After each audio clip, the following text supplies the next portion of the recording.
안녕하세요. 네. 지금 601호에서 지금 들으시는 분은 거의 안 바뀌지 않았나요? 그죠? 같은 선생님이시죠? 오늘 처음 논술 나와봤다. 손 한번 들어보시겠어요? 그래도 계시네요. 네, 알겠습니다. 그러네요. 이렇게 막 뒤섞이셨나 보네요. 알겠습니다. 지금 우리가 수업이 601호에서 지금 들으시고 옆반에 이제 602호가 있어요. 그래서 602호에서 이제 듣고 계시고, 그다음에 저기 아이비관이라고 해서 저기 동작구청 쪽에 거기서도 지금 듣고 계시고, 그다음에 대구에서도 그죠? 대구에서도 지금 직영상으로 해서 생방송으로 지금 같이 듣고 계시거든요. 그래서 네, 많은 분들이 지금 현재 네, 듣고 계십니다. 일단 제가 그래서 일단은 직강하고 직영상반 대상으로만 일단 첨삭은 한 번 해드립니다. 이렇게 해서 제가 조를 이제 이따가 복도에다 붙여 놓을 거거든요. 그래서 그 이제 보시고 자기 조가 몇 조인가 보시고 하시면 되는데 그 조를 어떻게 나눠드릴까 하다가 그냥 좋게 나눠주세요. 그냥 그렇게 했어요. 그냥 다 따르리다 이렇게 생각하면서 그랬더니 기억 니은 디귿순으로 이렇게 나눠져서 이제 강시성 가지신 선생님이 이제 1조가 되는 거고 이런 식으로 쭉 했어요. 그래서 이제 부모님을 원망하셔야 될 것 같아요. 왜 나는 강시야 이렇게 해서. 근데 강시분들은 조금 이제 학교 다닐 때서부터 계속 그런 경우가 많으셔서 그죠. 또 황씨나 이런 선생님들은 계속 이제 뒤쪽으로 가시는 경우가 많을 것 같은데 약간 불합리하다고 생각은 하는데 일단 이번에는 그렇게 한번 해볼게요. 그래서 그렇게 해서 일단 조를 이제 나눠드렸고요. 근데 이제 이 조가 이제 그 강의 계획서 잠깐 보실까요? 오늘서부터는 이제 실전반이 돼서 지지난주죠. 지지난주까지만 해도 여러분 이제 초급반이었었죠. 기초반이었는데 이제 2주일 지나서 이제 실전반, 중상급 반으로 제가 이제 클래스를 이제 옮겨드렸어요. 그래서 중상급답게 이렇게 우리가 그 논술을 공부를 해봤으면 좋겠습니다. 그다음에 일단은 오늘 개강은 이제 오늘서부터 이제 시작을 하고요. 그 다음에 거기 시간 보니까 이제 그 2시부터 5시까지 이렇게 지금 돼 있잖아요. 그래서 2시부터 5시까지인데 조금 더 할 수도 있어요, 여러분. 더 할 수도. 그래서 뭐 6시까지 막 이렇게 갈 일은 없겠지만 한 5시 반 요 정도까지는 갈 수 있으니까 약속 잡으실 거면 6시 이후에 잡으셔야 되고 스터디 약속도 그렇게 잡으셔야 돼요. 근데 5시부터 막 나가시려고 막 이렇게 하시면 안 되고 이제 그 조금 더 오버해서 할 수도 있겠다. 그다음에 이제 5월 같은 경우는 지금 3개월 동안 지금 논술을 강의할 건데요. 3월 같은 경우는 할 게 되게 많거든요. 되게 많아요. 그죠? 그래서 우리가 600자뿐만 아니라 그 다음에 그 서답식도 해야 될 것 같아서 서답식도 제가 첨삭해드리고 그 설명해드리고 다 하려면 시간이 그렇게 아주 널널하지 않거든요. 그래서 또 이제 어떤 경우는 자율학습 문제도 좀 설명해야 될 경우가 조금 있을 것도 같아서 그렇게 되면 할 게 되게 많은데 지금 우리는 논술 시간은 3시간으로 정해놓고 있어서 6시간 하라고 할 수도 있을 정도로 그 정도예요. 그래서 일단 우리 컴팩트하게 일단은 가장 중요한 거는 논술반에서 제일 중요한 거는 여러분에게 써보게 하고 그다음에 제가 써보게 해서 여러분 수준을 알고 그다음에 뭘 틀리는지 제가 확인을 해서 이렇게 많이 틀리니까 이렇게 잘 고쳐보자. 그게 가장 메인이죠. 그게 메인이고 그 외에는 이제 여러분 조금 더 이제 그 이왕 공부 시작했으니까 조금 더 해보자 해서 조금 이제 붙여드린 건 있는데 일단 가장 중요한 거는 이제 여러분 이제 문제 보시고 한번 써보시고 그거는 뭐 우리 직강 직영상뿐만 아니라 인강 선생님들도 이제 한번 써보시고 그다음에 제가 이제 첨삭 보면은 봐서 이제 그거에 대해서 어떤 이제 자주 틀리는 거에 대해서 이제 말씀을 드리면 그 이제 숙지를 하셔가지고 다시 쓰실 때 주의하시고 그게 가장 중요하다 이렇게 생각하시면 될 것 같아요. 그죠? 그렇게 되고 그다음에 시간은 그래서 이렇게 하고요. 그다음에 그 총 11회 강의니까 12회가 아니고 12회예요, 여러분. 그래서 제가 첨삭은 이제 10번 하고 숙제를 내드리는 그런 그 이제 순서대로 강의가 진행되기 때문에 그 첨삭은 10번 하고 맨 마지막 시간에는 강평만 하는 거예요. 첫째 시간은 문제만 내드리고 그죠 오늘은 그다음에 마지막 시간에는 강평해드리고 이렇게 끝낼게요. 그다음에 교재는 특수 프린트인데 그냥 프린트예요. 프린트. 근데 세 글자 쓰기가 그래서 앞에 이제 특수라는 말을 붙여드린 것 같아요. 그다음에 특징 보세요. 특징에서는 이제 논술뿐만 아니라 교육 과정에서도 세련된 글쓰기가 중요해졌습니다. 뿐만 아니라 여러분들께서 이제 글쓰기도 글쓰기인데 좀 논리적으로 사고하는 연습을 좀 계속 하셔야 되거든요. 논리적 사고. 그래서 계속 연습한 게 지금 1, 2월에서도 우리가 연습한 게 논리적으로 사고하는 방법에 대해서 연습을 좀 했어요. 근데 논리적으로 사고하기가 쉽지가 않죠. 그죠? 근데 뭐 우리가 아주 일상적 생활에서 예를 들어서 뭐 마트에 갔다, 이마트에 갔다 이렇게 가서 물건을 살 때 이게 더 큰가, 이게 더 큰가, 큰데도 가격이 이렇고 작은데도 가격이 이러면 100g당 얼마냐 이렇게 따져가지고 아 이게 더 싸구나, 이게 비싸구나 이렇게 우리 따져볼 줄 알잖아요. 그런 거 다 할 줄 알죠.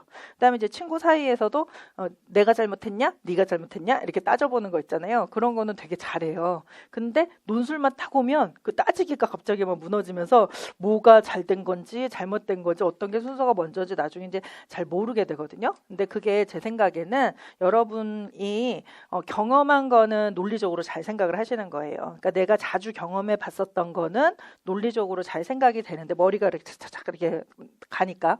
근데 예를 들어서 유치원 선생님 오래 하셨다면은 유치원에서 일어나는 일은 논리적으로 딱딱딱 순서가 맞춰지면서 생각을 잘 하시는데 하지만 내가 경험하지 않은 것 혹은 내가 경험하지 않은 입장을 생각하려면 잘 생각이 안 나고 논리적으로 막 무너지게 되는 거거든요. 그래서 중요한 거는 이제 논리적으로 사고한다는 거는 지금은 뭐 우리가 뭐 두 가지죠. 내가 경험을 오랫동안 경험을 해가지고 그냥 경험적으로 내가 논리적으로 사고할 수 있게끔 되는 거 하나고, 두 번째는 우리 시간이 없으니까 경험하려면 막 3, 4년 막 경험해야 되잖아요. 시간도 없고 내가 모든 장소에 모든 입장에 가 있을 수가 없으니까 책 같은 거를 통해서 이론 같은 걸 통해서 그래 부모의 입장은 이렇겠구나, 그래 유아 입장은 이렇겠구나 이렇게 그냥 상상하는 거죠. 계속 나는 유아 입장이 지금 될 수는 없잖아요. 갑자기 유아가 되어서 막 이렇게 할 수 없잖아요. 또 부모도 아닌데 갑자기 부모가 되어서 할 수도 없는 거니까 또 뭐 다양한 요구를 갖고 있는 부모가 또 돼볼 수도 없는 거니까, 그러니까 이론을 보면서 그래 부모 입장에서 이럴 거야라고 좀 상상 속에서 좀 표상해서, 그죠? 머릿속으로 계속 표상을 하면서 상상하면서 그래 이럴 거야 라고 자꾸 이렇게 생각을 하셔야 그 경험을 계속 하시는 거거든요. 그럼 여러분께서 유아도 경험 한번 해봤다가, 그죠?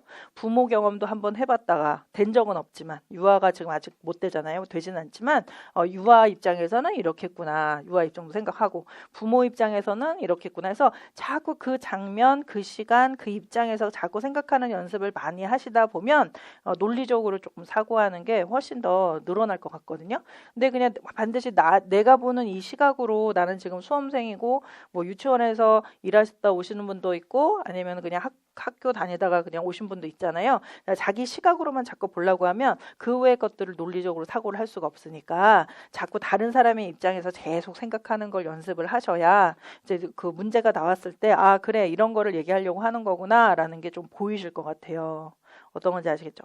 그 다음에 제가 이제 1, 2월에 설명드린 것처럼 1, 2월에 제가 한 마지막 시간에 막 열변을 토했는데 여러분께서 이렇게 뭔 말이야 이렇게 쳐다보셔갖고 제가 얘기하다가 좀 이른가 시기상조인가 이렇게 좀 생각을 한 게 있었는데, 그건 뭐냐면 이제 우리가 이제 맥락을 봐야 된다라는 거예요. 맥락. 그래서 여러 가지 어떤 거를 보았을 때 어떤 게 탁 생각나거든요. 그죠?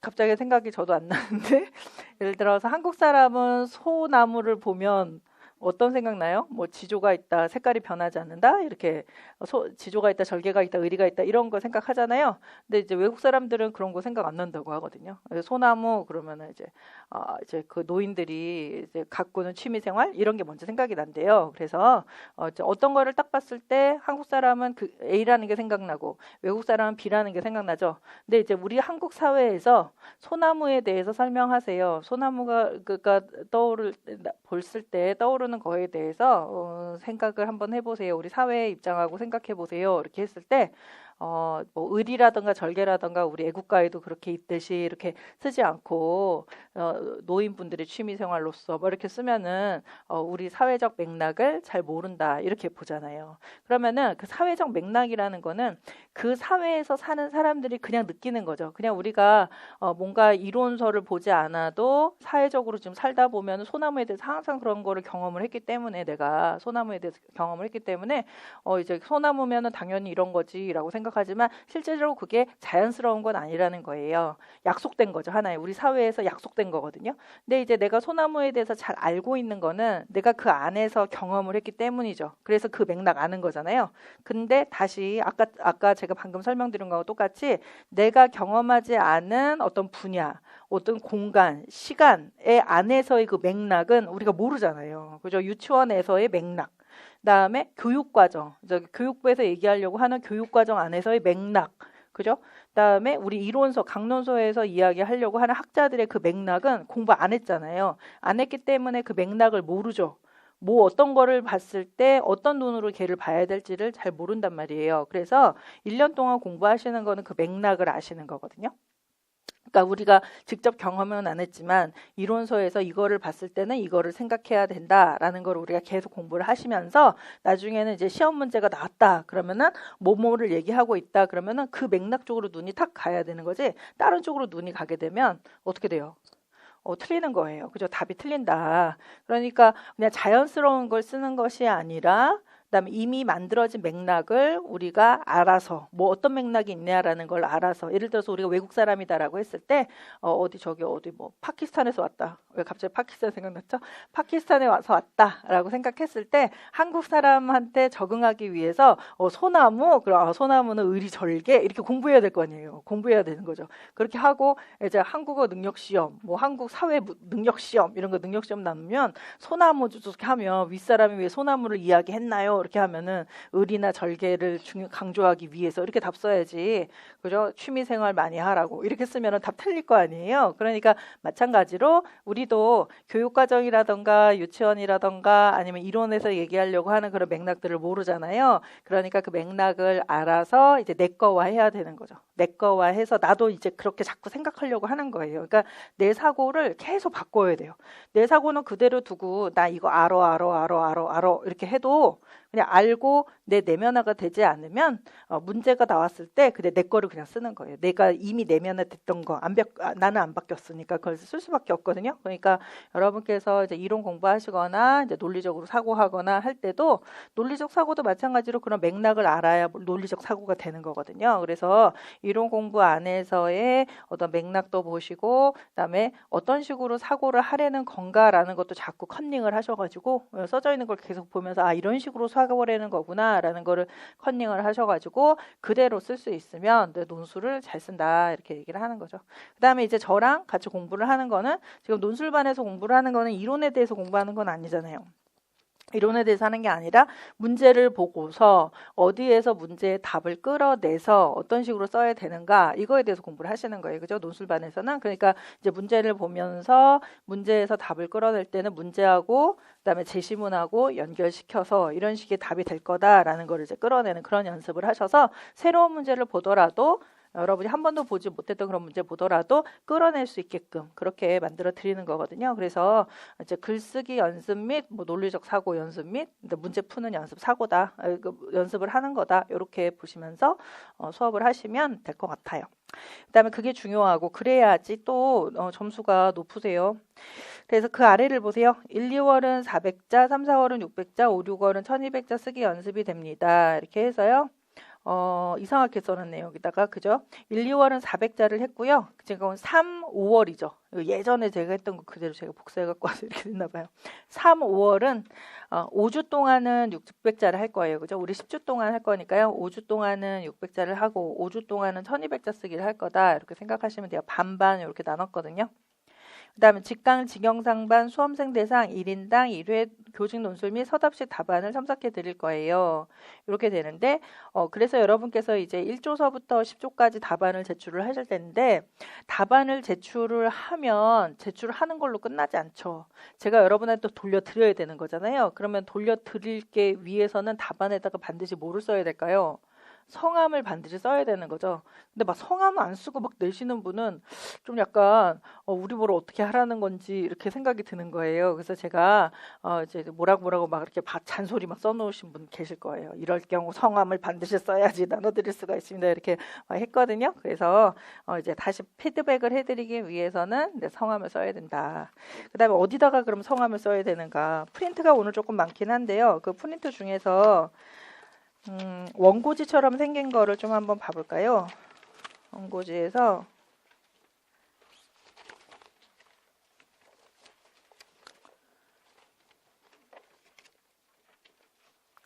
잠깐만요. 원고지 한번 꺼내 보시겠어요? 이것밖에 안 주셨어요. 이게 지금 원고지가 하나가 더 나와야 되는데 너무 많아갖고 안 주셨거든요. 저한테 물어보시기까지 했는데 이것도 직강분들한테 나눠줘야 되나요? 그래서 네, 나눠줘야 됩니다. 했는데 안 나눠줬거든요.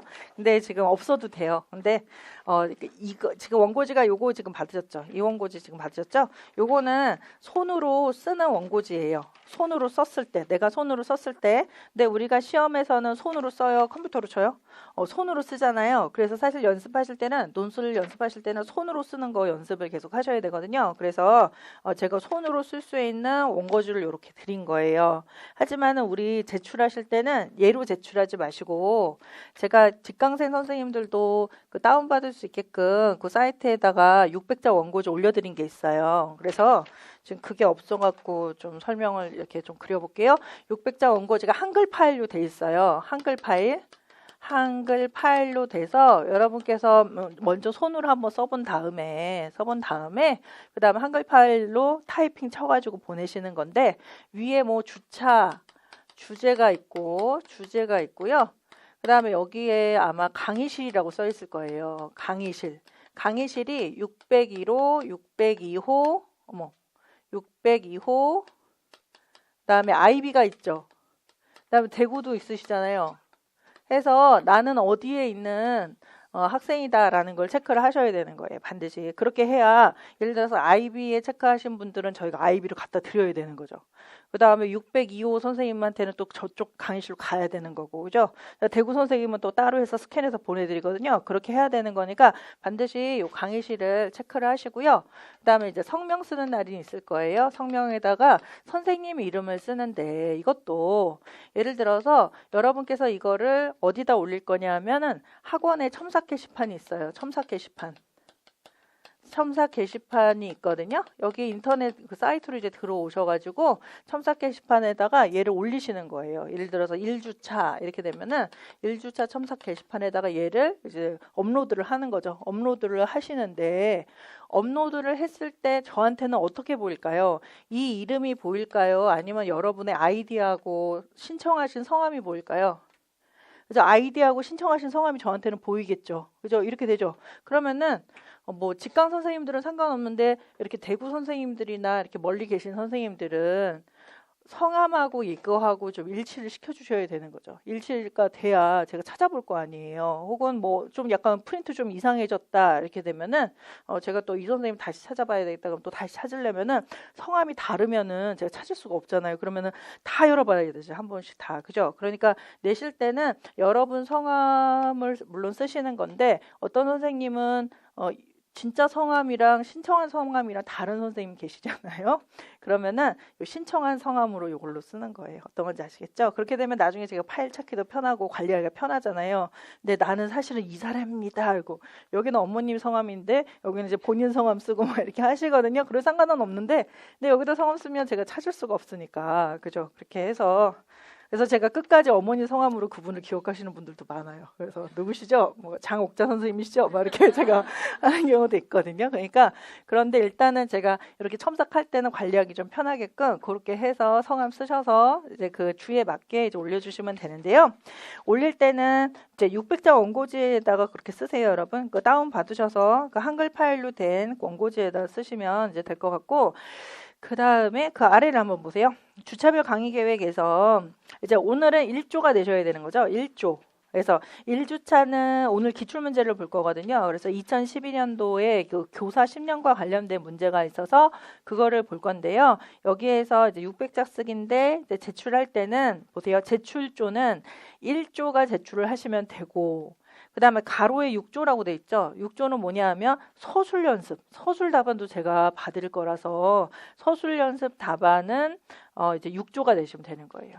그래서 6조 선생님들은 심심하시잖아요. 그러니까 1조, 6조 이렇게 해서 하면은 그죠? 한 5조 정도 되면은 다 한 번씩은 내보실 수 있을 것 같아서 이렇게 했으니까 그죠? 그래서 1조는 서술 연습을 내시고 그다음에 6조 죄송합니다. 1조는 논술 600자 논술을 내시고 그다음에 6조는 서술 답안을 내시고 이렇게 해서 답안 제출하시면 돼요. 어렵지 않으시죠? 그렇게 하셔서 막 크로스 하고 막 이러면 안 됩니다. 딱 지키셔가지고 제가 다 잡아내요. 잘못 올렸다 그럼 다 잡아내서 또 막 밑에다가 올바르게 올리셔야지 그렇지 아니하면 막 이렇게 해서 쓸데없는 잔소리 하니까 딱 맞게끔 그렇게 쓰시면 되겠습니다. 그렇게 하고 제출 기한이 있어요. 기한. 그래서 뭐라고 돼 있죠? 화요일 1시까지 올려주시면 돼요. 오늘 이제 수업 들으시죠? 그래서 6시에 집에 가시면은 원래 오늘 써갖고 내야 되는 거거든요. 근데 그렇게 하면 여러분 힘드시니까 집에 가셔서 오전에 일어나셔서 한번 쓰셔가지고 바로 이제 올리셔서 주시면 되고요. 그 다음에 제출 기한이 지나면 안 받거든요. 안 받아요. 안 받으니까 딱 제출 기간에 맞게끔 그렇게 올려주세요.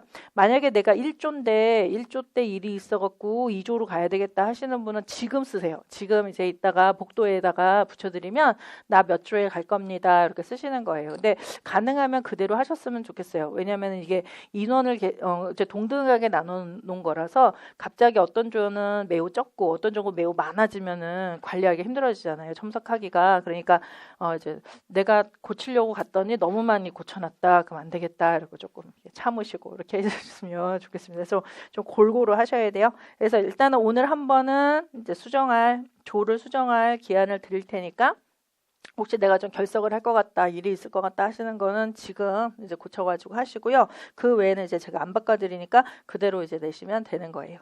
내실 때는 반드시 게시판에다 내셔야지 저한테 메일을 보내시거나 하면 안 돼요. 그럼 다시 게시판으로 올리세요. 이렇게 말씀드리니까요. 그다음에 저도 이제 그 논술만 계속 그러니까 일주일 내내 논술만 볼 수는 없잖아요. 그래서 화요일 날 1시에 제가 출력을 빨리 해서 여러분 딱 올리시면 다 출력해서 그거에 대해서 확인하고 해서 작업한 다음에 탁 하면 좋은데 선생님 늦게 올렸어요 뭐 해서 그러면 또 인터넷 또 들어가서 걸로 들어오고 누가 올리셨을까 이렇게 해갖고 하면은 시간 너무 많이 걸리니까 시간을 딱 지켜주셔서 하면은 관리하기가 편할 것 같아요. 그죠? 그래서 그렇게 우리 인원도 많으니까 그렇게 잘 지켜주셨으면 좋겠어요.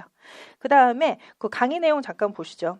강의 내용은 제가 조금 고민했어요. 왜냐하면 기출문제를 쭉 보는 게 사실은 좋기는 한데 또 기출문제만 보면은 또 재수하는 선생님들은 좀 재미없을 수도 있겠다 이렇게 생각이 들어서 어떻게 할까 해서 합격자 선생님한테 제가 전화해서 몇 분한테 좀 물어봤거든요. 그랬더니 기출문제만 해도 돼요 뭐 이렇게 얘기를 하시다가 그러면 한 달에 한 번만 선생님 만든 문제 하세요 이렇게. 그래서 알겠습니다. 그래서 그렇게 제가 해드린 거예요. 그래서 이제 합격자 선생님의 그 추천을 받아서 제가 이렇게 한 달에 한 번씩 제가 논술 문제라고 중간에 되어 있는 거는 제가 만들어드린 문제고요.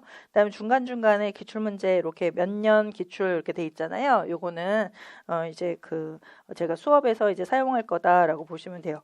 그러면은 뭐가 빠졌죠? 지금 다 해드리면 좋은데 뭐가 빠졌죠? 2016년도 게 빠졌고 17, 18이 없죠. 16, 17, 18이 없어요. 근데 2018년도 거는 제가 1, 2월에 한번 해드렸거든요. 1, 2월에 해드려서 근데 그 1, 2월에 함께 자세하게는 하지 않았지만 샘플 강의에서는 제가 조금 해드렸거든요. 그 샘플 강의 도움 좀 받으시거나 강의 이제 안 들으실 분은 그렇게 하시면 되겠고 그다음에 2016년도, 2017년도 거는 이후에 우리 모의고사 때 제가 한번 문제를 드리거나 아니면은 뭐 중간중간에 뭐 어떻게 제가 좀 다르게 해서 좀 해드리거나 그렇게 할게요. 근데 모의고사 때 1주차하고 2주차 정도는 기출문제 한번 하셔도 괜찮거든요. 그래서 그때 차라리 다뤄보는 것도 괜찮겠다라고 생각하니까 일단 요번에는 3에서 5월 같은 경우는 이제 2015년도 반성 속 사고까지 그렇게 다루고 제가 이제 만드는 문제 드리는 걸로.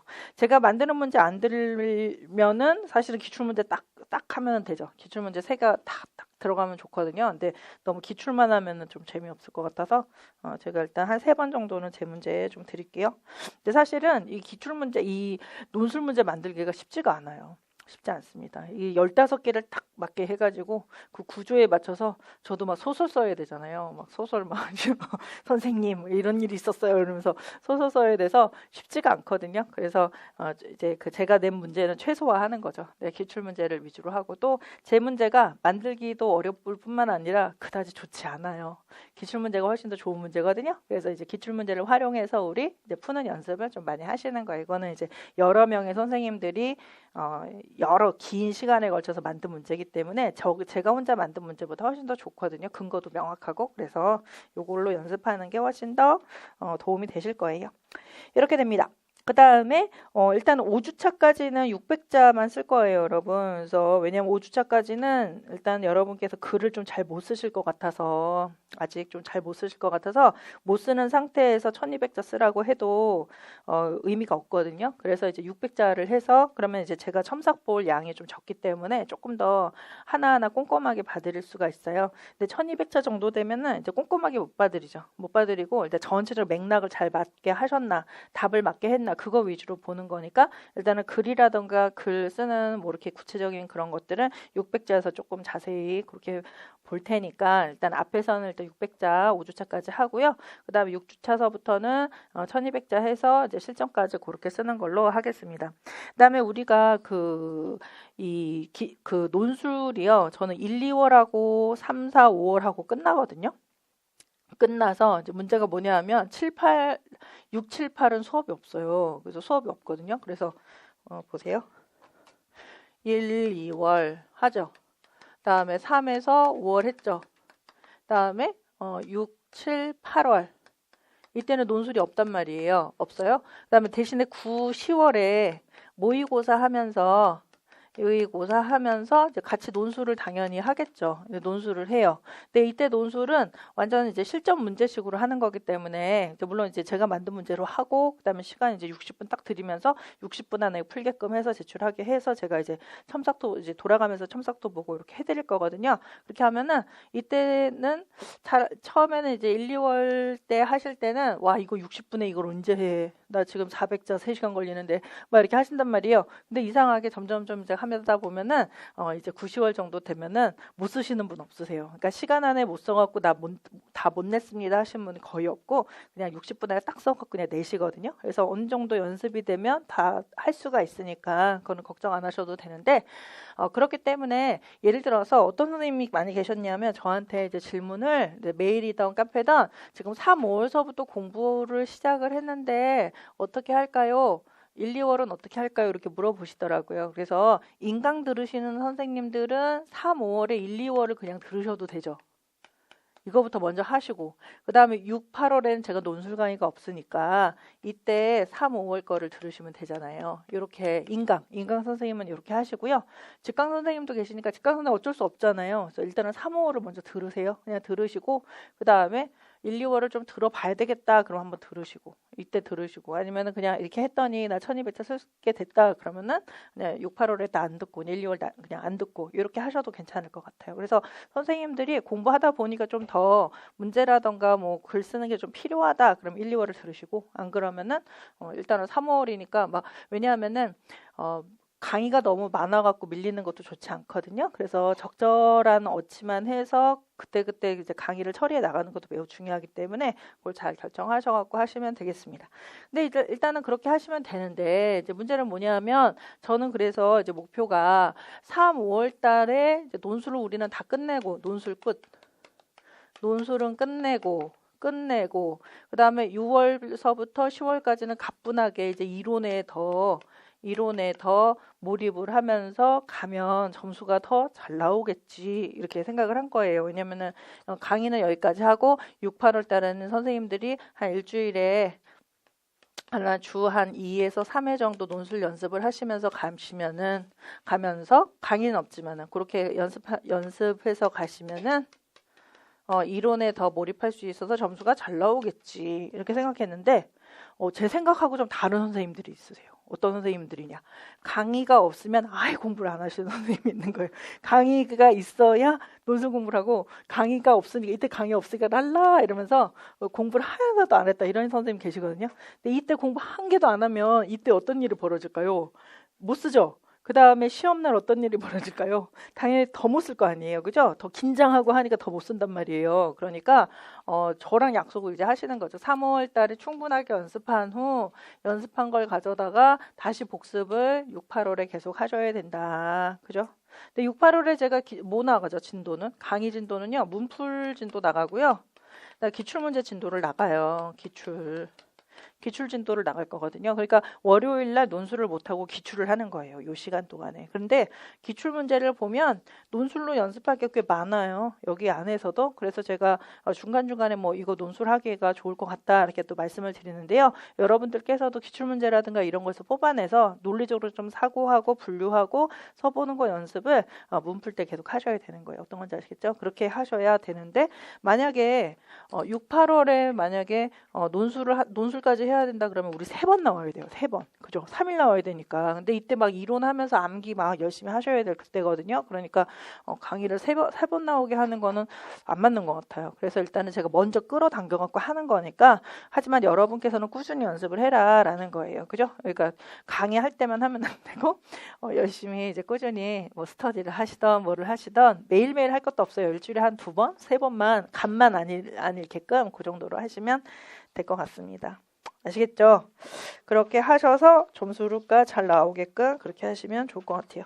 근데 이제 제가 계속 강의를 이제 쭉 하죠. 이론 강의도 쭉 하고 그다음에 논술 강의도 쭉 하고 매년 이제 강의하면서 가잖아요. 그리고 새로운 선생님 만나고 이렇게 쓰는 선생님도 계시구나. 이렇게 쓰는 선생님도 이렇게 쭉 가잖아요. 가니까 저만 늘어요. 저만 늘어요. 저는 되게 많이 는 것 같아요. 논술이. 그래서 늘고 엄청 늘었거든요. 근데 이제 여러분들은 처음 또 시작이고 또 시작이고 하니까 좀 덜 늘잖아요. 그래서 제가 저만 느니까 조금 더 강의를 할 때 조금 더 문제를 더 잘 푸실 정도로 설명을 더 잘 할 수 있을 것 같은 그런 느낌적인 느낌이 든다는 거죠. 조금 더. 왜냐하면 이제 시행착오로 계속 보죠. 여러분들이 이거에서 잘 못하시는구나. 그거를 아는 게 중요한 것 같아요. 그러니까 여러분이 뭘 모르시고 뭘 어떻게 했을 때 우리가 삑사리가 나서 점수가 안 나오는지 계속 제가 시행착오로 거쳐서 좀 알게 되는 게 제가 느는 것 같거든요. 그래서 그렇게 되니까 올해는 이제 혹시 작년에 시행착오가 있었다면 그 이제 시행착오를 제가 좀 수정해 가는 그 수준에서 보면은 훨씬 더 여러분들도 글을 좀 잘 쓰게 되지 않을까 이렇게 생각이 듭니다. 이렇게 생각 들어요.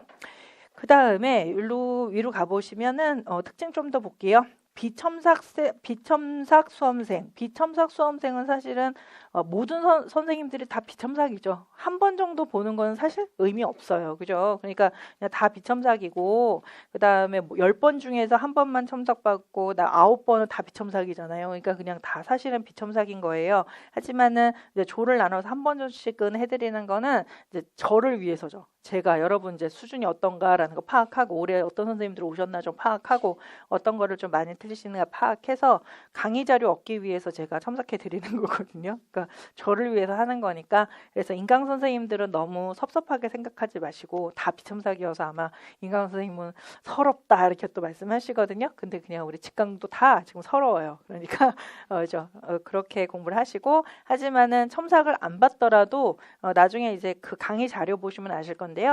다 이제 여러분이 웬만큼 틀리는 거는 제가 다 피드백을 해드리거든요. 강의 자료에 꼼꼼하게 다 해드리기 때문에 대부분 여러분께서 틀리신 게 그 안에 들어가져 있어요. 그래서 그거를 분석해서 보는 게 아마 공부가 많이 되실 거예요. 그래서 스스로 한번 첨삭을 해보시는데요. 근데 또 보니까 1, 2월 달에도 그랬어요. 그래서 제가 이제 프린트에다가 이런 식으로는 쓰면 안 됩니다. 왜냐하면 이거는 논리도 안 맞고 뭐도 안 맞고 이렇게 쓰면 안 돼요. 이렇게 했거든요. 근데 저한테 질문을 오신 거예요. 그래서 선생님 제 거 이거 맞게 썼나 좀 봐주세요. 제가 봤어요. 이거 똑같이 쓰신 거예요. 그래서 거기 있는데 아까 이거 얘기했는데 외웠어요. 막 이렇게 제가 그죠? 그래서 요거를 보는 눈이 좀 생겨야 돼요. 그것도 실력이죠, 사실. 보는 눈이 있어야 돼요. 그래서 요거를 이렇게 보면서 내 거하고 비슷한가 아닌가 이거를 좀 판단할 수 있어야 되는데 설명을 열심히 해드렸는데도 금방 나와 선생님 제 거 맞아요. 그래서 뭐예요? 이렇게 할 정도로. 그래서 강의를 좀 집중해서 좀 들으시고 그 다음에 반드시 내가 틀린 거를 이야기할 거다라는 믿음을 가지면서 잘 보셔야 되는 거죠. 그렇게 해서 근데 그 눈이 좀 생겨야 분석하는 힘이 생겨야 나중에 스터디도 할 수 있고 그죠? 다른 사람 걸 좀 봐줄 수도 있고 그다음에 내가 쓴 거를 나중에 한 하루 이틀 후에 이제 봤을 때 자기 글을 자기가 고칠 수도 있고 하거든요. 그 능력이 많이 필요해요. 그래서 빨리 그 능력이 생기도록 그렇게 공부를 하는 것도 3, 5월의 목표다. 이렇게 생각하시면 좋을 것 같아요. 그렇게 됩니다. 그렇게 되고, 그다음 첨삭 제출 방법은 이렇게 써드렸으니까요. 요거 이제 보면서 이제 그 한번 올리시면 되겠어요. 그 다음에 프린트를 조금 설명해 드릴까요? 제가 다른 거 프린트는 복잡한데 일단 많이 복잡하네요. 일단은 여기를 한번 보세요. 여기가 이렇게 큰 거 있죠, 여러분. 이렇게 B4 사이즈로 드린 거 있죠? B4 사이즈 드린 거는 왜 드렸을까요? 제가 초수 선생님들 한번 보시라고. 이게 이제 실제 이제 그 답안지 사이즈거든요. 실제 답안지 사이즈하고 답안지 형태예요. 그래서 첫 번째 장에 있는 건 논술이죠. 논술이 이제 1교시 거니까 1교시에 60분 동안 이 논술을 다 채우시는 거예요. 그다음에 논술 채울 때 연필로 쓰는 거예요, 볼펜으로 쓰는 거예요. 볼펜으로 쓰게 되어져 있어요. 그러면은 이렇게 막 연필처럼 막 지웠다 썼다가 하지 못하잖아요. 수정은 하지만은 단 한 번밖에 못하죠. 줄 긋고 위에 한번 쓰죠. 또 줄 긋고 또 쓰고 막 이렇게 할 수가 없잖아요. 그러니까 좀 신중하게 쓰는 건데 이제 그러면 여러분께서 이제 얼굴에 막 그 근심 걱정이 가득하시는 거죠. 이거를 한 번에 어떻게 다 쓰나 하는데 다 합니다. 다 해요. 그러니까 지금서부터 연필로 쓰지 마시고 볼펜으로 쓰는 걸 계속 연습하셔야 돼요. 볼펜으로. 그래서 생각하면서 써야지 쓰고 나서 생각하면 안 되죠. 내가 여기다 뭘 쓸 것이다 라는 생각이 다 된 다음에 그 다음에 쓰는 거지 쓰면서 생각하면 막 지워야 되는 거니까. 근데 또 그런 게 있는 것 같아요. 연필로 어떤 선생님은 그냥 연필로 좀 연습하다가 익숙했을 때 볼펜으로 쓰는 게 됩니다 하는 선생님은 그렇게 하시는데요. 또 어떤 선생님은 또 연필로 하다 보면 또 지우는 거에 너무 의존을 해가지고 볼펜으로는 도저히 못하겠습니다. 이런 선생님들은 이제 처음부터 볼펜으로 하는 게 좋은 거예요. 그래서 처음부터 좀 생각하면서 신중하게 쓰는 거 연습하시다 보면 또 그렇게 늘어요. 이렇게 해서 자기를 자꾸 훈련을 하셔야 될 것 같아요.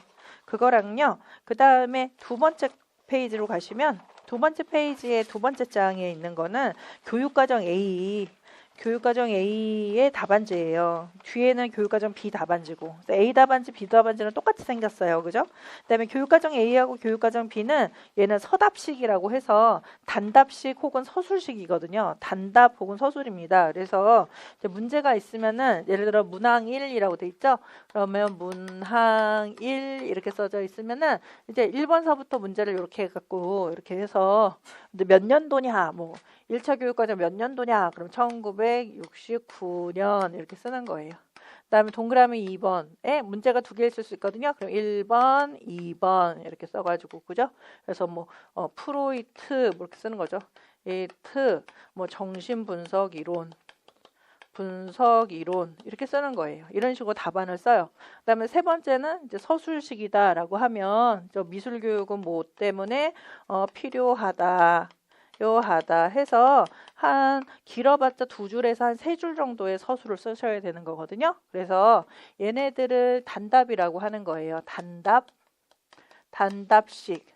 얘네들을 이제 서술식이라고 하는 거죠. 서술식은 그러니까 쓰기는 쓰되 한 2줄에서 3줄. 많게는 또 여러분 여기다 막 논술 쓰는 선생님 계시거든요. 논술 막 써요. 논술 선생님들이 있어요. 선생님 뭐 5줄, 7줄 막 쓰는 경우도 있는데 대부분 한 2줄에서 3줄 정도의 다 답이 나오게끔 그런 문제이기 때문에 길어졌다 하면은 쓸데없는 거 쓴 거죠. 사실은 안 써도 되는 거 쓰는 경우도 있어요. 그런데 그렇게 되는데 여기 보면은 줄이 상당히 두껍죠. 두껍기 때문에 이제 이렇게 줄이 두껍잖아요. 그래서 이렇게 중간을 이렇게 선생님이 선을 긋고 이렇게 한 칸당 2줄씩 써도 돼요. 그죠? 미술 교육은 이렇게 조그맣게 뭐 해서 필요하다 이렇게 하시면 되죠. 근데 그런 거 있잖아요. 우리 미술에서 개성 표현 이론 보셨죠? 개성 표현 이론.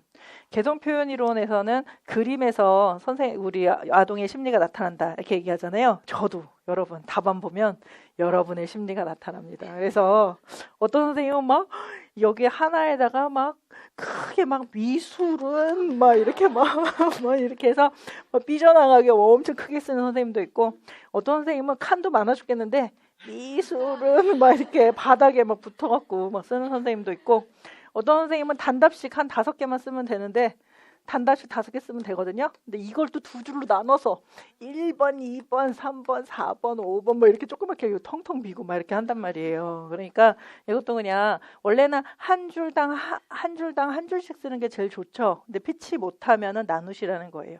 근데 피치 못하지도 않은데 막 굳이 나눌 필요는 없어요. 그죠? 그래서 그냥 봤을 때 좀 눈이 편안하게 그렇게 해서 이제 보시면 되는 거예요. 그렇게 됩니다. 그래서 얘네들은 그래서 이제 그 교육과정 A하고 B는 이제 그 단답식 혹은 서답식이다 이렇게 보시면 되고요.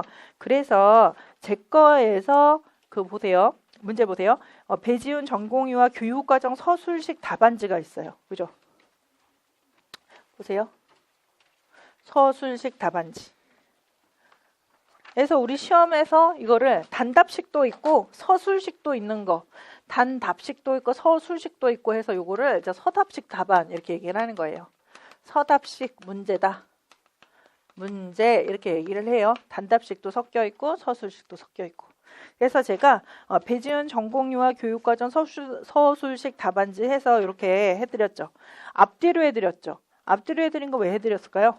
혹시 실수하시면은 이렇게 답안지 안 바꿔드리니까 요거 그냥 쓰시라고 이렇게 앞뒤로 이렇게 그냥 연습한 거예요. 그죠? 그래서 이것도 제가 관리하기 편하게끔 이렇게 한 거거든요. 그래서 한 장만 해가지고 제가 보면 한 장에서 볼 수 있으니까 뭐 2장, 3장 하면 힘들잖아요. 그래서 하나에 딱 들어가게끔 했으니까 가능하면 다음 페이지로 넘어가지 마시고 한 장에다가 다 쓰셨으면 좋겠어요. 그다음에 요거는 제가 문제가 있습니다. 문제가 있어요 또. 여기 이렇게 미술교육해서 그림 그려져 있는 그 문제가 있을 거예요. 그죠? 있죠? 여기에서 이거는 제가 이제 기출문제 중에서 우리가 이론을 지금 미술교육을 했기 때문에 그죠? 미술과 관련해서는 이제 푸실 수가 있거든요. 그래서 서술식을 연습해 드리려고 이렇게 갖고 온 거예요. 그래서 서술식 문제만 제가 풀어드리는 거거든요. 그러니까 다는 없어요. 모든 서술식 다 들어가냐면 그렇지 않고 야, 이 정도 연습하면 되겠다라는 걸 이제 집어넣어 드린 거거든요. 그래서 오늘은 육조 선생님이 이거 쓰시는 거죠. 요번 주는 육조 선생님이 쓰셔서 내시는 거고 다른 선생님도 한번 쓰셔야 되는 거예요. 자기가 안 내더라도 써야 되는 거죠. 써야 내가 맞게 썼나 안 썼나 알 수가 있으니까 이제 쓰셔야 되는 건데 그래서 보세요. 일단은 그 미술교육 1주차 했는데요. 1번 문제는 당연히 답안 1번 문항 1에다 쓰시는 거죠. 2번 문제는 문항 2, 3번 문제 문항 3 이렇게 쓰시면 되는 거예요. 한 장 넘기시면 4번 문제는 이제 올해 문제거든요. 올해 문제는 이제 문항 4 이렇게 쓰시면 되겠습니다. 그래서 그렇게 많지는 않지만 그래도 한번 연습하시고 서술을 이렇게 좀 써야 되는구나라는 걸 아는 것도 중요하기 때문에 왜냐하면 저는 첫 해는 이거 하지 않았어요. 강의 첫 해는요 안 했는데 보니까 서술을 너무 못 쓰세요. 여러분께서 자기가 뭘 표현을 못해 그 얘기를 이상한 걸 써놔. 그래서 이제 이런 식으로 쓰세요라고 해서 제가 표준을 계속 이제 보여드려서 가니까 나중에 모의고사 때 보니까 꽤 쓰시더라고요. 그래서 이렇게 조금 저도 사실은 시간도 없고 힘들지만은 꾸준히 이제 할 테니까 요거를 이제 하셔갖고 내시고 꾸준히 확인을 한번 하면서 그렇게 가겠습니다. 그러면 이제 서술하는 게 그렇게 나중에 모의고사 때는 힘 안 드실 거예요. 이렇게 한번 해볼게요. 그 다음에 또 하나는 이렇게 하고 그 다음에 얘를 한번 보세요. 얘는 두꺼운 거 있죠. 문제 드린 거. 맨 앞에 2004년도 공립유치원 교사 임용 후보자 선정 경쟁시험 요걸 한번 보시고요. 이거는 제가 1, 2월에도 나눠드렸어요. 근데 이제 3, 4월 선생님 새로 오셨기 때문에 혹시 없을까봐 제가 한 번 더 드린 건데요. 지금까지 나온 기출문제 다 드린 거거든요. 그러니까 논술 기출문제 다 드린 거예요. 그래서 여기에서 기출문제는 저희가 뽑아서 할 건데 이 중에서 2010학년도 찾아보시겠어요? 2010학년도 중간에 있겠죠.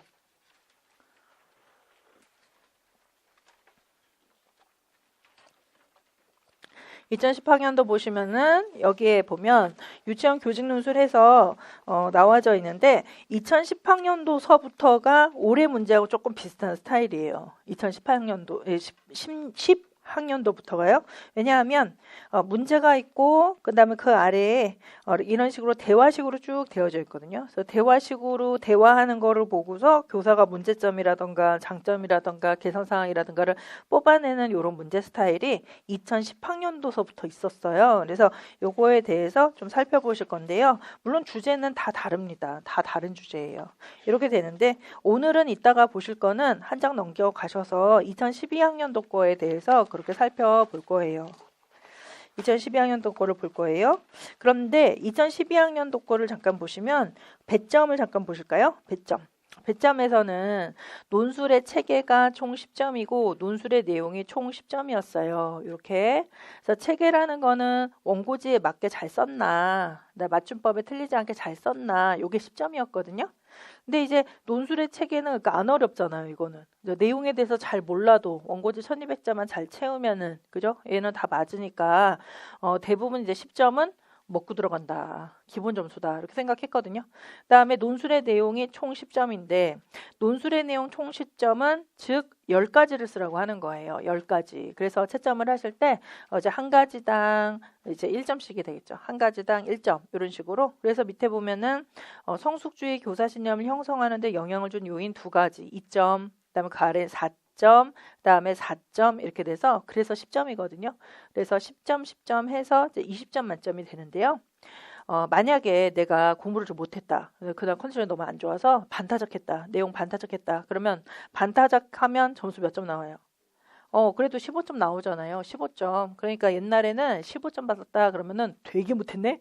이렇게 되는 거예요. 반타작했어? 이제 이렇게 되니까 되게 못했다. 이렇게 되는 거죠. 근데 이제 요즘 같은 경우는 조금 달라졌어요. 요즘은 일로 와보세요. 최근 거 한번 보시죠. 재작년서부터 달라졌는데요. 2018학년도 거 보세요. 배점을 보면 논술의 내용이 총 15점이죠. 15점이고 논술의 체계가 총 5점이니까 만약 반타작했다 그러면 몇 점 나오는 거예요? 12점 정도 나오는 거예요. 그죠? 12점? 그러니까 옛날이 15점이 지금의 12점이 되는 거예요. 한마디로. 그렇다. 그래서 점수가 더 약간 낮게 나올 수 있겠다. 왜냐면 기본 점수가 없어졌잖아요. 예전에는 기본 점수 10점이었는데 지금 5점이니까 그렇죠. 그러니까 나 예전에는 되게 잘 나왔는 20점 나왔는데 요번에 15점 나왔어요. 이렇게 되면은 잘하신 거예요. 이렇게 못한 거는 아니다. 왜냐하면은 기본 점수가 5점밖에 안 됐으니까 더 틀릴 게 많아졌다. 이렇게 보는 거죠. 또한 그렇기 때문에 좀 내용을 좀 철저하게 쓰실 필요가 좀 있죠. 예전에는 그냥 키워드만 막 나열하더라도 어떻게 하나 걸려가지고 그냥 점수 주셨는데 지금은 아무래도 15점짜리니까 내용을 좀 자세하게 좀 보시는 것 같거든요. 그래서 내용이 틀리면 많이 틀린다. 그죠? 근데 이제 어느 정도 그냥 공부를 하면 제 생각에는 그냥 어느 정도 그래도 올해 그냥 공부 열심히 했다. 근데 논술은 잘 못 썼는데 공부는 좀 했다. 이렇게 하시더라도 한 12점 나옵니다. 그죠? 12점 나와요. 근데 12점 예전에 15점이 지금 12점이라고 했죠. 근데 예전에도 15점 받고서 합격한 사람 있을까요? 없을까요? 있어요. 그죠? 있죠. 근데 요즘에도 12점 받고 합격한 사람 있을까요? 없을까요? 많아요. 엄청 많아요. 많거든요. 그러니까 너무 하지만은 12점 안 받고 예를 들어서 뭐 18점, 20점까지 받았다. 20점도 있죠. 20점 받았다 그러면은 아주 유리하죠. 12점 받고 합격한 사람이 유리하겠어요? 20점 받고 합격한 사람이 유리하겠어요? 그죠? 2차 때 좀 점수가 많이 다를 거 아니에요? 그러니까 물론 반타작해서 12점 받아도 교육과정에서 다 만회는 사실은 되기 때문에 교육과정은 80점 만점이니까 교육과정에서 받을 점수가 훨씬 더 많거든요. 그래서 그 논술을 공부하느라고 교육과정을 공부 못했다 그러면 그게 더 어리석은 사람이죠.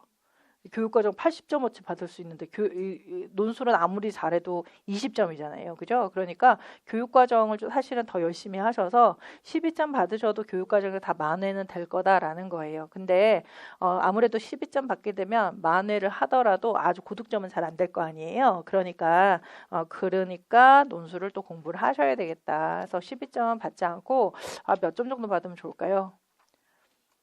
15점 받고 싶으세요? 예, 그러면 15점 정도 받으시면 되겠 3점이나 높아졌네요. 그죠? 제 생각에는 한 16점 정도만, 1점만 더 쓸게요. 그래서 16점 정도만. 그렇다고 하더라도 나 틀려야지 이러면 안 되죠. 열심히 해도 그 점수가 나오니까. 그죠? 그래서 저는 제 생각에는 우리가 참 20점을 받으면 참 좋을 것 같고, 그다음에 20점 받기가 나쁘지는 않아요. 완전 뛰어난 사람이 20점 받냐 하면 그렇지는 않고, 그다음에 제가 좀 시행착오를 좀 거쳤으니까 올해는 이제 점수 좀 잘 나오게끔 그렇게 제가 가이드를 해야 되겠다라고 생각하는데요. 하지만 논술에 너무 매달리셔서 이거 하느라고 교육과정 시간 없다. 뭐 이 정도 하시면 안 되고 적당한 점수 정도로 해서 공부하시면 되겠다. 왜냐면은 시간을 많이 투자하신 분하고 시간을 적게 투자하신 분하고 점수가 비슷해요. 이상하거든요. 그러니까 그냥 어느 정도 내가 나올 수 있을 만하면 나온다라고 생각하시고 그냥 꾸준하게 공부해 나가면 그냥 하늘이 나에게 점수를 주겠지 이렇게 생각하시면서 안 되는 거만 억지로 해봐야 돼, 뭐 이렇게 하지 마시고 논술 같은 거 특히나 어차피 20점짜리니까 그죠? 그러니까 대신에 꾸준히 하셔야 되는 거죠. 나 놀면서 막 나한테 주시겠지 뭐 이러면 안 되잖아요. 그러니까 이제 꾸준히 하면서 해야 되겠다 이렇게 생각하세요. 아시겠죠? 그래서 강의를 들을 때는 일단은 강의 복습을 하시고 그다음에 제가 자율학습 문제 드리거든요. 그래서 자율학습 문제를 하루에 하나씩 하시면 되겠습니다. 하루에 하나씩 그렇게 하시고요. 그다음 강의를 안 들을 때는 이렇게 이렇게 기존에 3월에 했었던 기출문제 같은 거를 반복해서 한 번 더 써보셔도 되고요. 아니면은 기출문제에 있는 거를 빼서 15개까지는 안 되더라도 적절하게 해가지고 이제 쓰는 연습을 계속 하시면 될 것 같아요. 그래서 그렇게 일주일에 2번 정도는 100% 쓰고 그다음에 나는 조금 안 될 것 같다 그러면은 3번 정도는 쓴다. 그래서 그러면 논술 같은 경우는 근데 공부할 시간이 잘 안 나올 수가 있어요. 언제 쓰면 좋을까요? 그죠? 가자마자 쓰세요. 가자마자. 그러니까 도서관 가자마자 일단 논술 연습부터 한다라든가 식사하기 전에 논술 연습한다 이렇게 생각하셔서 시간을 딱 두셔야 돼요. 그래서 사실은 시간을 정해 두실 게 2가지 있는데 하나는 이제 그 세부 내용을 외우는 거 시간을 좀 두셔야 되거든요. 그래서 내가 세부 내용은 언제 외울까 이걸 하나 정하시고요. 그거를 예를 들어서 도서관에 가자마자 정한다 이렇게 하시거나 아니면은 식사하기 전에 난 세부 내용을 외운다라든가 아니면 좀 기계적이니까 밥 먹고 나서 세부 내용 외운다 이렇게 그거를 딱 시간을 정해서 항상 그렇게 하시고요. 그러지 않으면 밀리거든요. 얘가.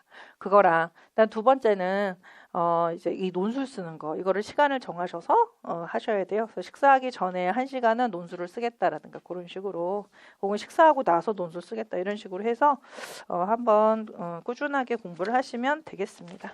그다음에 쓰는 거에 대해서 너무 그렇게 매달리지 마세요, 여러분. 그러니까 쓰는 거가 중요한 게 아니라 뭐가 중요해요? 논리적으로 사고하는 게 중요하거든요. 그러니까 사고하는 연습을 계속 하시면은 점수가 훨씬 더 잘 나와요. 쓰는 거는 잘 못하더라도. 그러니까 저도 이제 첨삭 같은 거 이제 피드백 할 때 논리적 사고에 대해서 계속 설명드릴 거거든요. 그러니까 그렇게 생각하는 거 연습을 좀 많이 하셨으면 좋겠습니다. 이렇게 돼요. 그다음에 기출문제 요거는 맨날 갖고 다니셔도 되고 아니면은 집에다 두고 다니셔도 돼요. 잘 안 볼 것 같긴 하지만 이제 문제 푸실 때 옆에 기출문제 옆에 이렇게 딱 놓고 보면 훨씬 더 편하잖아요. 그러니까 좀 갖고 다니셔도 괜찮을 것 같아요. 요거랑 그 다음에 다 지금 더 설명드렸고 그 다음에 제가 만든 프린트를 이제 보겠습니다. 그것만 남았죠? 제가 만든 프린트를 이제 보세요. 거기에서는 1번에서는 보세요. 2019학년도 대비해서 3, 5월 논술 및 서술지 답안 작성 대비 실전 1회차 이렇게 돼 있잖아요. 그래서 첫 번째로 원고지 쓰기 유의사항 이렇게 해드렸는데 이거는 제가 1, 2월 달에도 드린 거거든요. 그래서 그냥 하지만은 3, 5월서부터 시작하신 선생님이 있으니까 그냥 한번 붙여드린 거예요. 그래서 이 중에서 뭐를 좀 잘 기억을 하셔야 되냐면 거기 보면 맨 왼편에 그 아래 박스를 보면 글의 첫 문장 이렇게 써 있죠. 글의 첫 문장. 단락이 바뀔 때는 이렇게 한 칸을 반드시 비운다. 이거를 보셔야 돼요. 한 칸을 비워야 돼요. 근데 단락이 안 바뀌면 한 칸 비워요? 절대 안 비워요.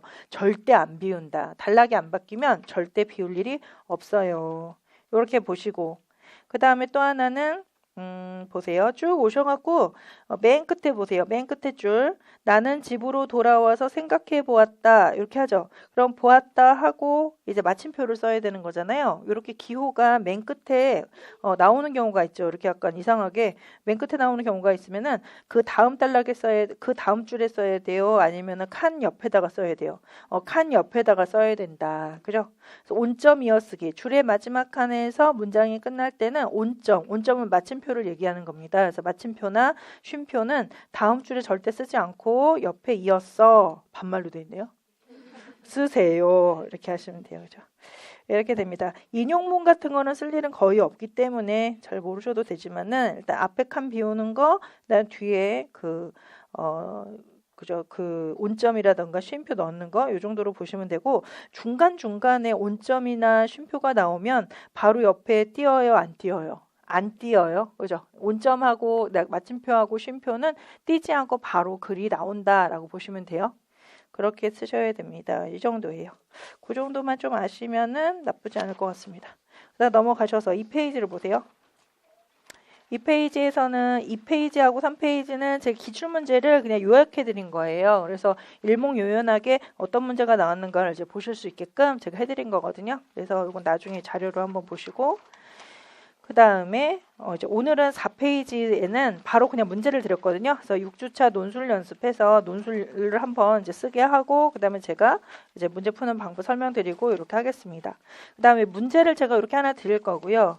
그 다음에 5페이지에 있는 거는 초안 작성하기 해서 이제 초안 작성하는 방법에 대해서 제가 3, 5월 지금 첫째 시간이니까요. 그 수준에 맞게 제가 해드린 거거든요. 그래서 이렇게 이따가 요거 설명드리고, 6페이지를 보세요. 6페이지에서는 단락별 키워드 만들기 이렇게 돼 있죠. 요거는 이제 여러분이 쓰시는 거예요. 여러분이 키워드를 써서 이제 나중에 이제 원고지에 옮겨 쓸 때 어떤 식으로 쓸 것인가라는 거가 되는 거고, 그 다음에 7페이지에 있는 거는 이제 논술을 쓰실 때의 기본 자료고 기본 자료예요. 지금 성숙주의 교사 신념과 관련된 그런 논술이기 때문에 교사 신념과 관련된 읽기 자료를 제가 드린 거거든요. 근데 자료 출처는 여기 있는 것처럼 이제 장학 자료예요. 교사의 전문성 신장을 위한 동료 장학 자료 이렇게 되니까요. 여기에서 보도록 하겠습니다. 이거 조금 이따가 확인하면서 연결해서 문제 푸는 거 연습을 시켜드릴 거고요. 그 다음에 또 하나는 제가 프린트 하나 더 드렸죠. 이렇게 논문 자료 드렸거든요. 논문 자료에도 내용이 이제 교사 신념과 관련된 거예요. 그래서 제가 제 프린트에 붙여드리는 거는 간략하게 써져 있지만 여기 논문 자료에서는 길게 좀 써져 있거든요. 그래서 이거를 보시면은 좀 쓸만한 게 조금 나와요. 그래서 이거는 조금 이따가 제가 이제 확인해 드리면서 이런 내용이 있다. 이렇게 이론하고 관련이 약간 된 내용이에요. 그 설명을 드리고요. 그 다음 다시 아까 그 프린트로 가서 제가 만든 프린트로 다시 가서 9페이지를 오시면 여기 예시 답안이 있죠. 예시 답안은 누가 쓴 거예요? 제가 쓴 거죠. 제가 오늘 아침에 부랴부랴 이제 쓴 거예요. 그래서 오늘 오니까 조금 마음에 안 드는 부분이 좀 있긴 있더라고요. 그래서 그건 나중에 이제 제가 말씀을 드릴 테니까, 예시 답안은 언제 보는 거죠? 원래 안 보는 거죠. 원래 안 보는 거예요. 작년엔 이거 절대 안 드렸거든요. 안 드리고 저만 알고 써보세요. 이렇게 해서 맨땅에 헤딩하게끔 그렇게 해서 괴로움을 막 증폭시켰는데 너무 이렇게 에너지 낭비하면 안 되겠더라고요. 그래서 마음이 아파서 올해는 제가 예시답안을 이렇게 드리거든요. 그러면은 제가 이제 어떤 자료를 제가 드리죠. 이제 제가 이제 자료를 드려요. 이런 것 같아요. 그러니까 제가 이제 사람이잖아요. 제가 이제 자료를 드리고 강의를 하죠. 자료하고 강의를 드리고, 그 다음에 저 나름대로 이제 그 외 노력을 좀 하죠. 여러분도 합격했으면 좋겠다라고 생각하니까 그 외 노력, 상담도 하고 뭐 면접 연습도 좀 하고, 그죠?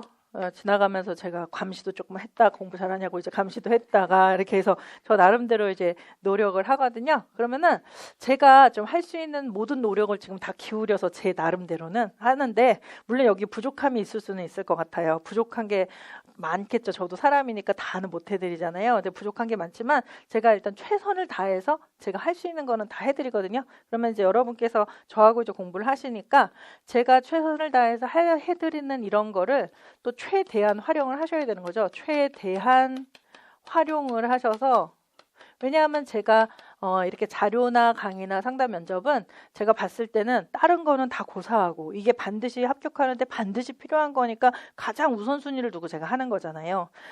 제가 하나님처럼 다 해드리면 참 좋은데 저도 능력이 안 되니까 최대한 능력을 합격시키는데 가장 빠르게 합격하는 방법과 관련된 거하고 관련 지어서 제 노력을 투자를 할 거 아니에요. 그러니까 이제 이게 아마 합격하는데 가장 필요할 거다라고 해서 제가 드릴 수가 있는 거니까 제가 드리는 거니까, 이거를 가지고 이제 최대한 활용을 잘 하셔야 여러분하고 저하고 저의 노력하고 여러분의 선택하고 딱 맞아서 딱 합격하고 바로 연관이 되겠죠. 근데 이제 보면은 제가 드리는 자료나 강의나 뭐 이런 것들은 활용을 대충 하시고, 이거는 뭐 있는 거 아니야? 이러면서 활용 안 하시고 막 제가 안 드리는 거 막 이런 거 막 찾아다니시면서, 혹은 저한테 선생님 이거 해주세요, 저거 해주세요, 막 이렇게 막 하시면은 제가 막 이걸 해드릴 수도 없고, 저는 이거 하는데 일단 에너지가 가득이라니까요. 근데 만약에 제가 이거를 저의 에너지를 한 50%만 쓰고 랄랄랄라 논다 그러면 요거 해드릴 수 있는데, 저의 모든 에너지를 일단 다 여기다 집중하면서 하는 거잖아요. 만약에 제가 에너지가 좀 남았으면 좀 더 해드렸을 거예요, 뭔가를. 근데 할 수가 없으니까 못 해드리잖아요. 거잖아요. 그러니까 제가 이렇게 해드리는 요 자료가 저는 이제 최대한의 노력이니까 이거를 가지고 여러분은 이제 최대한 활용을 이제 하셔야 되는 거예요. 그러면은 제가 이제 예시답안 얘기하다 이게 나왔는데, 예시답안 같은 경우 이렇게 해드렸죠. 제가 지금 이것도 최대한 노력, 이거 쓰는데 오래 걸려요, 여러분. 저도 이렇게 하려면은 그래도 선생님이 쓴 건데 맞게 써야 될 거 아니에요. 그래서 오랫동안 고민한 다음에 쓰거든요. 그래서 이제 시간 걸린단 말이에요. 그럼 제가 이제 노력해서 이렇게 드렸으니까 이렇게 하면 이걸 이제 잘 활용하시면 되는데, 어떤 선생님들은 그냥 선생님 그냥 따라 썼어요. 막 이러고 막 그냥 보고 그냥 뺏겨갖고 그냥 똑같이 해갖고 냈어요. 뭐 이렇게 하면은 여러분한테 도움이 하나도 안 되는 거잖아요. 그죠? 합격하는데 도움 안 되는 걸 제가 막 드린 거죠. 그러면 그렇게 하시면 안 되고, 얘는 거의 안 보면서 아니면 한번 그냥 전혀 나는 완전 틀도 못 잡겠다 하시는 분은 한번 이렇게 눈을 한번 슉 봤다가, 그다음에 이제 그거 좀 이런 식으로 쓰라는 거구나 그러면 닫고, 그다음에 읽기 자료 찾아가면서 읽기 자료에 뭐가 써져 있지? 그래서 나는 이런 식으로 써야 되겠다 이렇게 쓴 다음에 잘 썼나? 좀 예시답안하고 조금 비교해서 잘 썼나? 이렇게 해서 좀 틀리는 게 있으면 좀 고쳐가지고 그렇게 내는 게 좋겠죠. 그게 제일 좋은 거죠. 그런데 어떤 선생님들은 제가 이렇게 드리죠. 이렇게 드리면은 또 어떤 첫 번째 제일 안 좋은 선생님은 그냥 필사 똑같이 써갖고 그냥 내는 선생님이 있으세요. 근데 시간이 도저히 안 났다. 그러면 어쩔 수 없잖아요. 이 글을 한 번 쓴 게 어디예요? 칭찬해드리고 싶어요. 그래서 이렇게 하는데 그래도 그렇게 바람직한 거는 아니잖아요. 근데 바람직하다, 바람직하지 않다라는 건 제 주관이 아니라 합격하는 데 있어서 우리 합격이 목표니까, 그죠? 바람직하지 않잖아요. 근데 두 번째는 또 어떤 선생님 계시냐면 제 거를 보기는 보되 나는 다르게 써야 되겠다. 그래서 다르게 써야 돼. 선생님하고 똑같이 쓰면 안 된댔어. 다르게 써야 돼. 해놓고서 읽기 자료 보시면서 여기 없는 내용 막 찾아서 써요. 없는 내용만 찾아서 쓴 다음에 비교해보면서 그래요. 조금 다른데 모르겠다. 그냥 틀리면 틀렸다고 해주겠지. 이렇게 딱 내면은 제가 볼 게 너무 많죠. 볼 게 너무 많잖아요. 볼 게 너무 많죠. 그럼 이 중에서 몇 개밖에 저는 뭐 안 봐드리잖아요. 다 봐드리지 않아요. 그죠? 그러니까 이러면은 올바르게 여러분께서 공부를 했다고 볼 수 없어요. 그러니까 제일 좋은 거는 일단은 첫 번째는 예시답안을 그냥 살짝 한번 읽으세요. 만약에 잘 모르겠다 그러면 예시답안 한 번 읽기, 뭐 한 번에서 두 번 정도 읽어요. 읽기. 두 번째는 이제 읽기 자료를 참고해서 문제를 이제 풀어요. 여러분 거 문제 풀기. 문제를 풀어요. 풀기. 그다음에 세 번째는 예시답안을 좀 보면서 이제 수정하는 거예요. 수정. 내가 어느 게 조금 잘못됐나? 이렇게 수정을 하는 거죠. 수정을 한번 했는데도 그래도 이게 그래도 괜찮을 것 같다 해가지고 그냥 내보면 거기서 틀린 게 있으면 여러분이 그럼 모르는 거잖아요. 그죠? 모르는 거죠. 그러면은 그거를 첨삭받는 게 훨씬 더 유리하죠. 왜냐면은 첨삭하는 사람도 사람인데 틀린 거 너무 많으면은 그 중에서 빠지는 게 있단 말이에요. 그러니까 여러분께서 한번 예시답안 보면서 한번 스스로 한번 수정해봐서 이거 정도 쓰는 게 조금 다르긴 하지만 괜찮을 것 같다 해서 나는 맞게 썼다 해갖고 저한테 내셔야 되는 거예요. 나 틀렸는데 그냥 내봐야지 이러면 안 되는 거예요. 그죠? 나 어느 정도는 맞게 쓴 것 같은데 한번 내봐야 되겠다. 내면 제가 봐서 이 선생님 아는지 모르는지 그때가 체크가 되는 거잖아요. 그래서 그런 식으로 해서 이 예시답안을 활용을 하셨으면 좋겠어요. 그래서 이 예시답안 드리는 게 더 독되는 거 아니야? 이렇게 생각되지 않도록. 그죠? 도움이 되는구나. 훨씬 더 시간도 절약되면서 여러분께서 에너지를 아주 그렇게 심하게 쓰지 않으면서도 논술이 빨리 늘었다라는 생각이 저한테 들도록 그렇게 하시면은 내년에도 예시답안 제가 드리겠죠. 근데 그렇지 않으면 안 드리겠죠. 이거 쓰기도 힘든데 에라 그냥 쓰세요 막 이럴 거 아니에요. 그러니까 여러분께서 잘 활용하셔서 실력이 많이 느셨으면 좋겠어요. 그다음에 또 하나만 설명드리고 이제 잠깐 이제 쉴게요. 두 개까지만 더 설명드려야 되겠네요. 10페이지를 오세요. 10페이지에서는 4번을 보시면 1주차 논술 문제 및 자율학습 문제 이렇게 되어져 있어요. 그래서 1번에서는 1주차 논술 문제 해서 오늘 쓰실 거 이제 숙제를 내드리는 거거든요. 이건 이따가 제가 이거 문제 설명드리면서 다시 설명드릴게요. A타입, B타입이 있어요. A타입은 본론만 쓰는 타입이고요. B타입은 서론하고 결론을 쓰는 타입입니다. 그래서 서론 결론도 한번 나는 써보고 싶다 하시는 분은 이거 쓰시면 될 것 같아요. 그 다음에 2번을 보세요. 두 번째 자율학습 문제는 이거는 자율학습 문제니까 해도 되고 안 해도 되는 거죠. 제일 중요한 거는 1주차 논술 문제를 반드시 하셔야 되는 거고 2번에 있는 거는 이건 해도 되고 안 해도 되는 건데 1번, 2번, 3번, 4번 해서 4가지 정도 문제 드릴 거예요. 3문제나 4문제 정도 드리거든요. 그래서 요거는 여러분께서 일주일에 한 번 정도, 하루에 한 번 정도 쓰시는 거예요. 그죠? 그래서 쓰는 연습할 때 똑같은 거 필사해도 되지만 내가 생각해서 한 번 더 쓰게 하는 거거든요. 그래서 요거를 이제 쓰시는데요. 자율학습 문제는 제가 답을 드리지 않아요. 요건 답 없어요. 요건 그냥 스스로 해보시는 거니까. 그래서 한번 요거는 해보시고, 그 다음에 저는 위에 1주차 논술 문제만 답을 드리고, 그 다음에 또 하나는 2번에서 그 자율학습 문제에서요. 1번, 동그라미 1번에서는 성숙주의 교사신념의 특징 3가지와 단점 2가지를 쓰시오 해서 5가지 쓰는 거죠. 5가지. 그래서 제가 일부러 1번은 5가지 한 거는 이 5가지를 붙여서 2012년도 문제, 오늘 이제 풀 문제를 보시면은 15가지가 되니까. 나 1200자 한번 써보고 싶다 하면은 동그라미 1번을 첫 번째 본론으로 쓴 다음에 2012년도 문제 푸시면 되는 거예요. 2012년도 문제는 10가지밖에 쓰라는 게 없잖아요. 근데 요즘에는 15가지니까 그거 이제 맞춰서 연습 한번 해보시라고 동그라미 1번 드렸고요. 2번, 3번, 4번은 한번 좀 생각해 보시면서 하시면 여러분 시야가 조금 넓어지실 것 같아서 제가 숙제로 드렸는데 이것도 일기자료에 거의 대부분 써져 있는 내용이거든요. 그래서 일기자료 보시면서 이제 처리할 수 있게끔 그렇게 해드렸어요. 그다음 맨 마지막에 11페이지로 오세요. 11페이지에서는 요거 1, 2월서부터 계속 제가 연결해서 이제 드리고 있거든요. 그래서 좀 청소년을 위한 사회학 에세이 해서 드리는데요. 우리 교육이라던가 교육 과정 자체가 사회학하고 아주 크게 관련이 있어요. 왜냐하면은 사회성을 기르는 게 우리 교육이잖아요. 그래서 나아가서 사회에서 기능하는 사회성 있는 사람을 기르는 게 우리의 목적이기 때문에 이 사회과학 혹은 사회학하고 아주 관련이 있거든요. 교육이. 그래서 교육 자체가 사실 사회학을 반영하고 있어요. 그러니까 선생님들이 유치원 교육 과정뿐만 아니라 이런 사회학 같은 거에 좀 관심을 가지시면서 조금 알아두시고 지식이 좀 있으시면 우리 교육 과정을 이해하는데 아주 쉽거든요. 또 우리 교육을 조금 우리 사회가 원하는 대로 이렇게 만들어 가는데 훨씬 더 용이해요. 그래서 제가 이거를 좀 읽어보셨으면 좋겠어서 하나씩 드리고 있는데요. 이건 그냥 읽기 자료로만 드리지 제가 이걸 가지고 뭐 수업을 더 한다거나 하는 건 아닙니다. 근데 이제 쭉 꾸준히 한 3번 정도 이렇게 꾸준히 읽어 가시다 보면 여러분께서 요즘에 사회학에서 뭘 얘기하려고 하는지 그 맥락 같은 거를 아까 우리 소나무 알듯이 그렇게 좀 아실 것 같아서 제가 일단 조금씩 드리니까 드릴 때마다 귀찮다고 안 읽지 마시고 이제 읽으셨으면 좋겠어요. 이것도 이것도 힘듭니다, 여러분. 이거 사회학 에세이 이거 제가 쓴 거는 물론 아니지만 저도 이제 복사해서 붙여드리는 거지만 힘들어요. 왜냐하면 이것도 찾아야죠. 막 사이트 들어서 뭐 어디까지 했었지 찾아야죠. 붙인 다음에 이것도 막 그거 해야 돼요.